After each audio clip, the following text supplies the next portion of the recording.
우리는 교회에 나와서 많은 유익을 얻고 있습니다. 그 중에 가장 큰 유익 중에 하나가 우리로 하여금 죄가 무엇인지 알게 해줘가지고 죄를 짓지 않게 해주는 그런 겁니다. 그리고 또 우리가 죄를 지었을 때 빨리 회개하도록 어떤 의미와 분위기를 만들어서 우리 하나님께 나아가서 다시 돌이키게 해주는 거죠.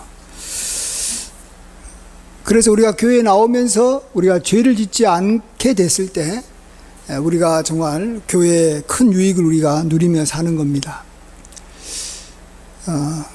우리가 여러 가지 것들이 두렵고 힘들지만 어떤 외부에서 생기는 어떤 여러 가지 어려움들은 하나님이 다 지켜주시고 보호해주시고 또 하나님께서 나중에는 다 이런 것들을 합력해서 선을 이루게 주십니다. 가난한 것도 하나님께서 때가 되면 다 이렇게 다 뭔가 해결해 주시고 또 그 가운데서 또 이렇게 살 길을 마련해 주십니다. 또 병들어도 마찬가지고 또 사고가 나도 마찬가지고 또 뭐 다른 사람들한테 어떤 뭐 우리가 좀 억울한 일을 당하고 핍박을 받아도 하나님께서 우리 편이 되어 주셔서 지켜 주신다는 것이죠. 그런데 하나님께서 우리를 대적하고 우리를 힘들게 하는 경우가 한 가지 있는데 그건 바로 우리가 죄를 짓고 회개하지 않을 때 그렇다라는 것이죠. 그래서 우리가 교회에 나와서 우리가 죄 짓는 것이 점점 줄어들게 되고 또 죄가 뭔지를 알아서 죄에서 피하게 되면 이처럼 귀한 게 없는 거죠. 하나님은 살아계시는 거예요. 하나님이 살아계시기 때문에 그런 거예요. 그래서 우리는 죄 외에는 어떤 것도 겁을 안 내는 거예요.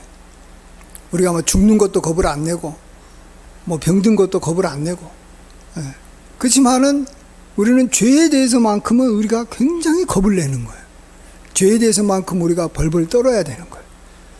죄에 대해서는 무서워하는 거예요. 근데 이 죄라는 것은 내 안에서 나온다라는 거예요. 그래서 이것은 우리 자신밖에 몰라요. 다른 사람들이 내가 죄를 짓고 있는지 안 짓고 있는지 웬만하면 다 몰라요. 그래서 자기 자신이 알아서 스스로가 이 죄 짓지 않으려고 우리가 항상 조심하고 죄 짓지 않기 위해서 교회에 나오는 것입니다. 교회에 나오는 것이 뭐 다른 목적도 뭐 없지 않아 있겠지만 오로지 죄 문제를 정말로 깊이 있게 다루고 그것에서 벗어나는 길을 알려주는 것은 교회밖에 없어요. 그래서 우리가 교회에 나오는 거예요. 그래서 우리가 하나님으로부터 죄만 짓지 않으면은 세월이 지나가면 지나갈수록 우리는 하나님의 축복이 쌓여가는 것이고 또 죄만 짓지 않으면 우리가 잘 되게 돼 있지 않겠습니까? 그래서 우리는 이 죄를 지었을 때 회개해야 되는데 그러려면 뭔가 죄가 뭔지도 알아야 되겠죠. 그래서 성경이 우리에게 죄가 뭔지를 먼저 알려줍니다. 특별히 성경 중에서도 죄의 그 항목을 적은 그 성경을 우리는 율법이라고 말합니다. 성경은 율법이 아니에요. 성경은 율법만 있는 건 아니지만 죄를 깨닫게 하기 위해서 이러이러한 것이 죄다라고 죄의 이 조항을 적은 일종의 법률적인 그 내용을 언급해 놓은 것을 우리는 율법이라고 말하고 또 계율이라고 말하고 뭐 규례나 뭐 하나님의 명령이다 뭐 이렇게 식으로 표현합니다. 그런 면에서 또 우리가 성경을 또 율법을 알아야 됩니다. 로마서 7장 7절에 율법으로 말미암지 않고는 내가 죄를 깨닫지 못하였으니 곧 율법이 탐내지 말라 하지 아니하였더라면 내가 탐심을 알지 못하였으리라. 내가 죄를 짓고 있는데도 그 죄를 모르면 우리는 회개하지 못하고 그걸로 인해서 하나님의 이미 형벌을 받을 수밖에 없기 때문에 성경에서 하나님이 싫어하는 그러한 죄목을 우리에게 알려주셔서 우리로 하여금 빨리 죄를 깨닫고 죄를 짓지 않고 어쨌든 죄에서 벗어나게 해주신다라는 것입니다. 그런 면에서 어떤 율법은 반드시 필요한 거죠. 율법은 그래서 천지가 없어져도 1.1획도 변하지 않고 하나님 율법은 끝까지 가는 겁니다. 우리나라에 이미 법이 항상 있잖아요. 나라가 세워지면서부터 법은 있는 것이고 법이 없을 수는 없는 거예요. 그런 면에서 율법은 항상 있는 겁니다. 하나님께서 싫어하는 것이 무엇이고 하나님께서 참으로 우리에게 금하라고 하신 것, 또 하나님께서 우리에게 행하라고 하신 것을 말한 그러한 율법이 성경에 기록되어 있습니다. 근데 하나님께서는 참 감사하게도 성경에 율법 내용은 그렇게 많이 언급해 주지 않았어요. 우리가 하지 말아라고 하는 그러한 것들 이렇게 10계명으로 말하면 10개밖에 주지 않았고, 또 그 다음에도 몇 가지 쭉쭉쭉 이야기하지만 성경에 율법에 관련된 부분은 극히 작아요.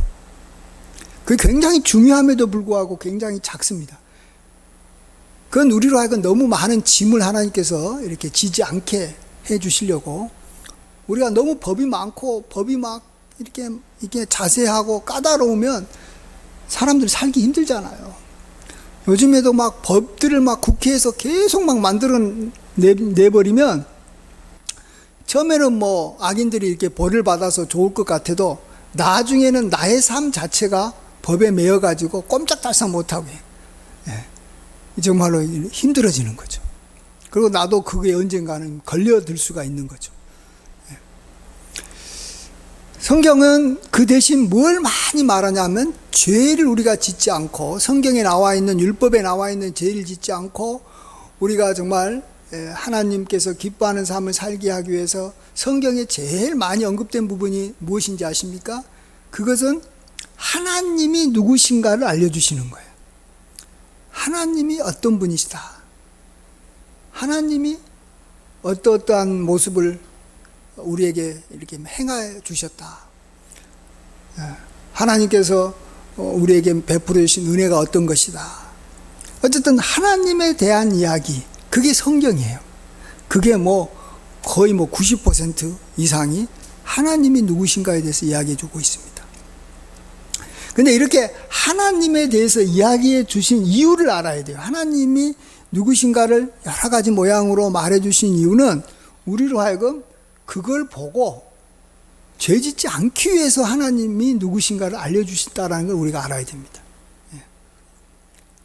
그러니까 죄 짓지 않기 위해서 죄가 어떤 것인지, 죄의 어떤 이 항목을 말하는 율법을 우리에게도 보여주셨지만, 우리가 율법이 뭔지를 안다고 해서 우리가 죄를 안 짓느냐? 전혀 그렇지 않아요. 법을 잘 아는 법대생이나 판검사가 죄를 안 짓습니까? 더 법을 이용해가지고 교묘하게 더 많은 죄를 더 지으려고도 하고 그래요. 율법을 안다고, 죄를 깨닫는다고 죄를 안 짓는 게 아니죠. 하나님이 어떤 분이신지를 알아야지만 우리가 죄를 안 짓습니다.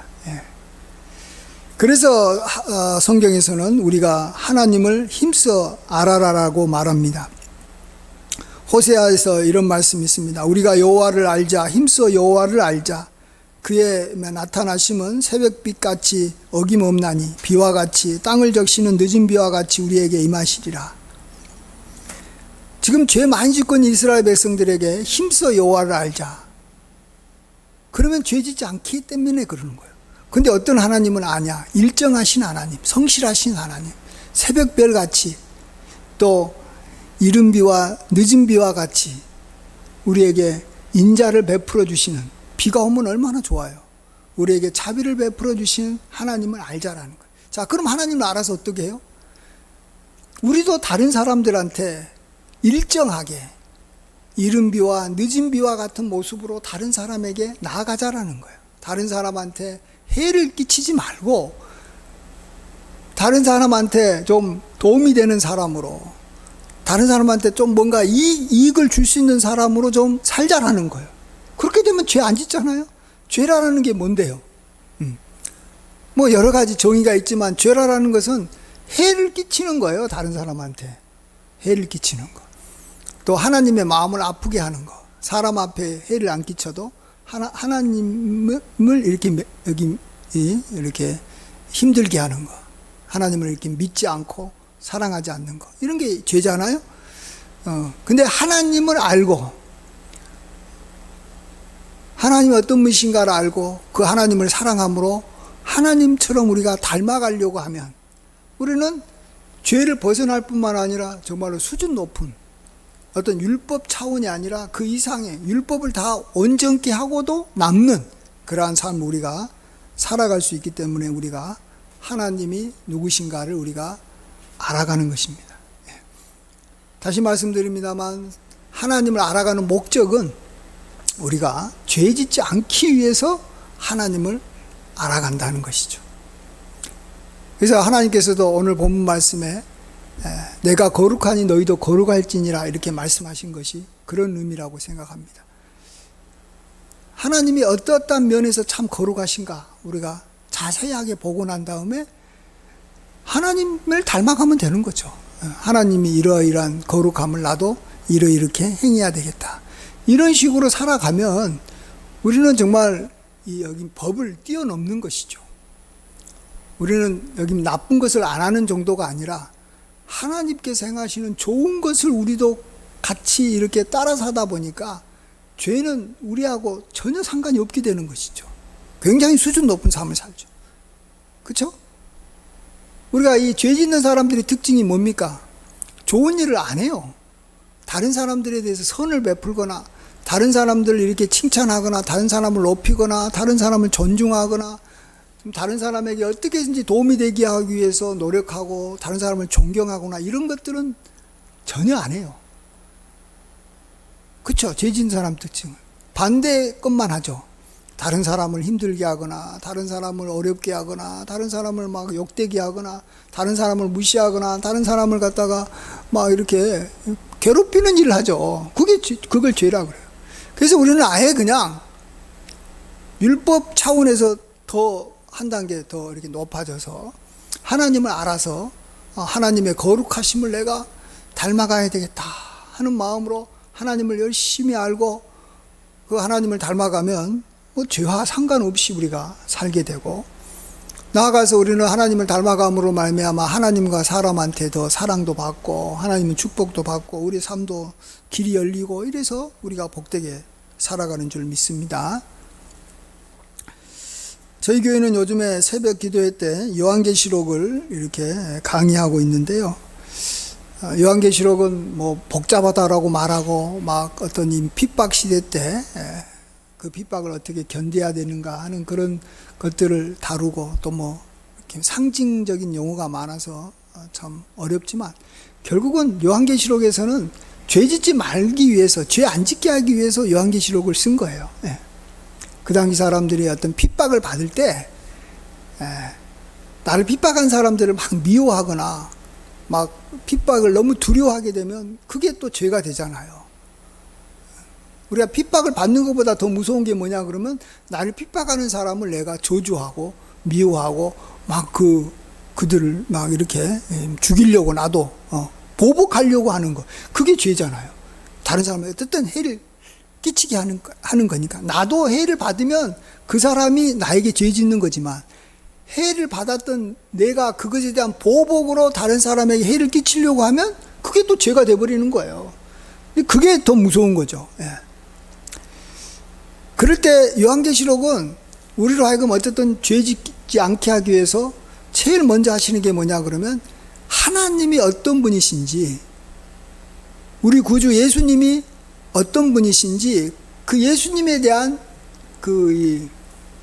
여기 모습을 이 사도 요한이 하늘에 올라가 가지고 하나님을 보고 주님을 보고 주님이 이러이러한 모습입니다라는 것을 우리에게 알려줌으로써 우리가 주님을 알아서 우리가 주님을 닮아가고 주님을 의지하고 또 어쨌든 주님으로 인해서 우리가 죄짓지 않게 하기 위해서 이렇게 하나님에 대해서 표현하고 있습니다.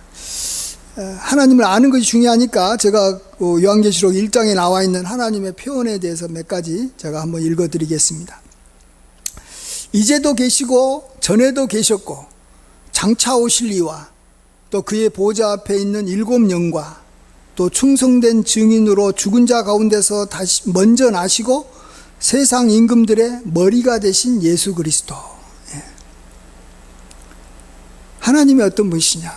이전에도 계시고 지금도 계시고 앞으로도 계실 정말 가장 먼저 계신 분, 또 장차 오실 분, 장차 오셔서 우리를 이렇게 심판하시고 우리의 모든 문제들을 해결해 주실 분. 또 그 앞에는 7영이 있다라고 말해주고 있습니다. 정말 7영은 완전한 지혜, 완전한 이미 지식을 갖춘 그러한 7영이 하나님을 옆에서 보좌하고 있다라고 말해주고 있습니다. 그 다음에 죽은 자 가운데서 먼저 나시고 또 세상 임금들의 머리가 되신다. 세상의 모든 왕들을 또 주관하고 계시는 분이 바로 예수님이시다. 이렇게 우리에게 표현해 줍니다. 그러한 하나님을 알면 우리는 당연히 죄짓지 않죠. 세상 임금으로부터 막 핍박을 받아도 세상 임금들을 우리가 막 미워하지 않아요. 왜? 세상 임금들의 머리가 되시니까. 그리고 장차 오셔서 하나님께서 우리에게 당한 모든 것들을 보응해 주시고 갚아 주시고 우리의 원한을 풀어 주실 분이시기 때문에. 또 그는 또 죽은 자 가운데서 다시 살아나신 분이기 때문에 우리가 핍박을 받아서 죽더라도 우리는 다시 살 거니까 우리는 죽음을 두려워하지 않고 핍박을 감당할 수 있는 것이고, 뭐 이러한 목적을 위해서 어쨌든 예수님이 누구신가를 알려주시는 겁니다. 그 다음에 또 하나, 주 하나님이 이르시되 나는 알파와 오메가라. 알파 오메가라는 말이 뭡니까? 처음이고 나중이고. 특별히 중요한 건 여기서 오메가라라는 말이에요. 마지막 이 결정을 하시는 분이라, 이런 뜻입니다. 그래서 마지막으로 하나님이 우리를 높여주면 우리는 이 높은 자가 되기 때문에 우리가 지금 저기 낮은 자고 우리가 지금 좀 어려움이 있다고 해서 그 때문에 우리가 죄짓지 말아라는 거예요. 그 때문에 하나님을 떠나거나 그 때문에 다른 사람들에 대해서 시기하고 원망하거나 우리가 세상적인 방법으로 막 다른 사람들과 경쟁하면서 싸우지 말아라는 것입니다. 하나님께서 최종 재판관이 되셔서 우리를 아주 이 복된 자로 명하시고 높여주시면 다 끝나는 거예요. 요셉이 처음에는 종으로 살고 형들한테 막 미움을 받고 처음엔 또 감옥에 갇혀도 결국은 하나님은 마지막에 오메가가 돼가지고 그를 총리로 딱 세워버리고 계속 복을 주시면 그걸로 끝나는 거예요. 오메가 되시는 분이기 때문에 그걸 바라보면서 감옥에 있어도 불평하지 않고 종으로 살아도 이렇게 걱정하지 않고 또 형들을 미워하지 않고 형들에게 보복하지 않고 살아가는 것은 알파가 되실 뿐만 아니라 오메가가 되신 하나님을 믿기 때문에 그 하나님이 우리를 나중에는 회복시켜 주시고 높여 주실 것을 믿기 때문에 그런 거죠. 그러면 죄 짓지 않는 거 아니겠습니까? 또 하나만 더 이야기하면 요한계시록 1장에 하나님에 대해서 이렇게 설명합니다. 인자 같은 이가 발에 끌리는 옷을 입고 가슴에 금띠를 띠고 그의 머리와 털의 희기가 흰 털 같고 눈 같으며. 이건 뭘 표현합니까? 가장 그 당시 옷은 여기 신분을 표현하고 그의 머리와 어떤 이런 것들이 또 하는데 가장 존귀한 분이라는 거예요. 가슴에 이렇게 띠를 띠고 그의 의복을 볼 때 옛날에는 사람 얼굴을 보는 게 아니라 의복을 보고 그 사람을 이렇게 판단하잖아요. 최고의 존귀한 보좌에 앉아 계신 분이시다. 그리고 그의 눈은 불꽃 같고 모든 것을 다 알고 계시고 전지하신 분이시고 그의 발은 풀무불에 단련한 빛난 주석 같고.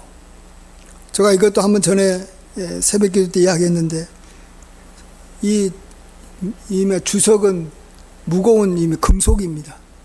그 당시에는 이렇게 동으로 동에 이 금속이 제일 많이 활용이 됐는데, 철이나 금 같은 것보다 동이 많이 이렇게 쓰임받, 이 발이 이 주석으로 돼 있는 거예요.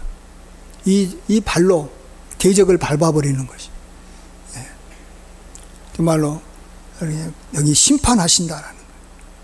모든 발 아래, 강력한 그 발 아래 모든 대적들을 이렇게 두고 이 심판하시는 것을 말합니다.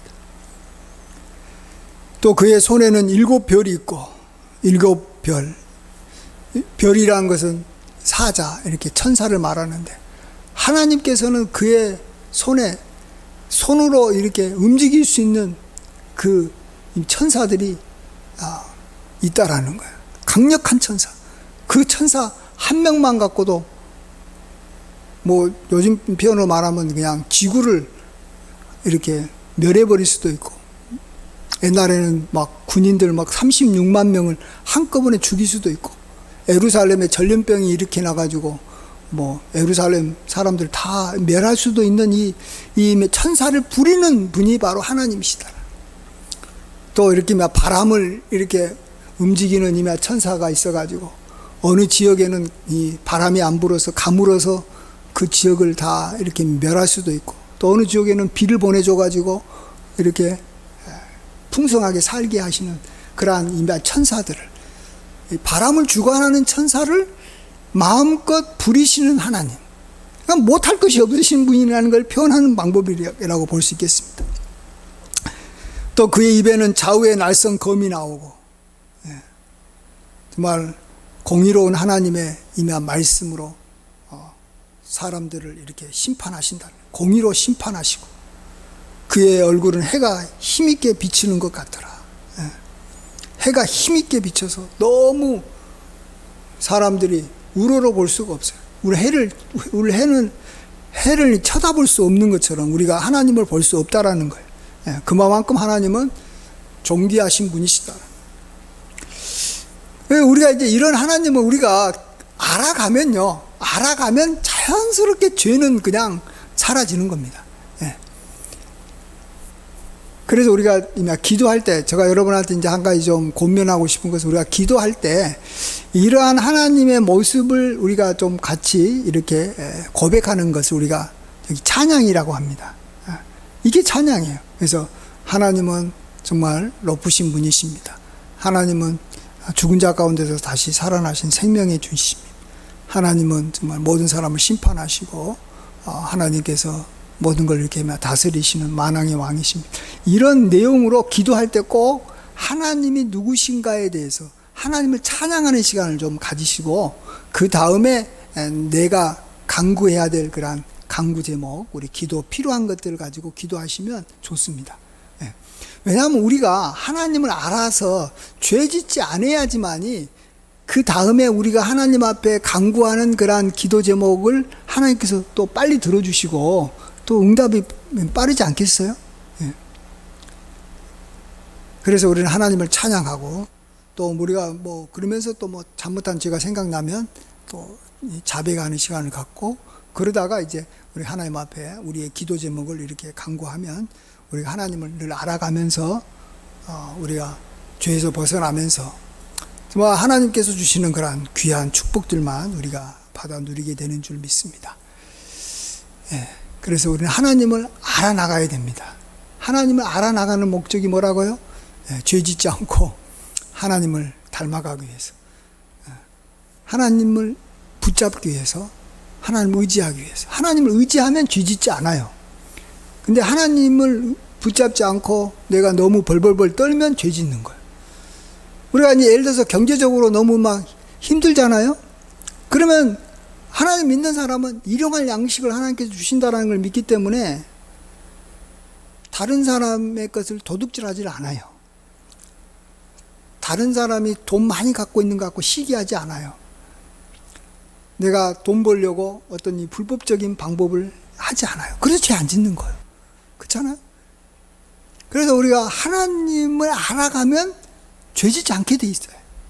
그래서 우리가 어쨌든 교회 나와서 하나님을 많이 알고 하나님을 우리가 정말 경험을 해서 우리가 또 성경 말씀을 통해서 그래서 성경에 많이 나와 있으니까 이런 말씀을 통해서 우리가 죄 짓지 않고 거룩하게 살아가고 정말 수준 높게 살아가서 복을 정말 풍성하게 받고 금생과 내생에 정말 복되게 살아가시는 우리 모두가 되기를 주의 이름으로 간절히 축원드립니다. 아멘. 기도하겠습니다. 아버지 하나님, 우리가 참으로 두려워해야 될 것이 죄인 줄 압니다. 우리가 죄 짓게 되면 우리가 살 길이 없습니다. 그러기에 하나님께서 우리로 하여금 또 회개할 때 용서해 주겠다 하신 귀한 또 피할 길을 허락해 주심을 감사합니다. 그렇지만 우리가 더 수준 높게 살아서 죄와 상관없게 살려고 하나님께서는 여러 모양으로 하나님이 어떤 분이신지를 우리에게 알려주셨사오니 우리가 성경 말씀을 통해서 또 주의 종이 전하는 또 귀한 설교를 통해서 하나님을 더욱더 힘써 알게 도와주시옵소서. 우리가 기도할 때마다 하나님의 성품과 하나님의 권능을 고백하며 찬양하게 하여 주시옵소서. 하나님께서 우리에게 하나님의 영광을 밝히 보여주시고 하나님, 우리가 하나님을 이렇게 깊이 있게 사랑하고 깨달을 수 있는 좋은 마음을 우리에게도 허락하여 주시옵소서. 아버지 하나님, 그래서 우리가 교회에 나오는 유익을 온전히 우리가 죄를 짓지 않고 또 하나님을 닮아감으로 우리가 받아 누리게 하여 주실 줄 믿습니다. 모든 영광 주님께 돌려옵고 예수님의 귀하신 이름으로 기도하옵나이다. 아멘.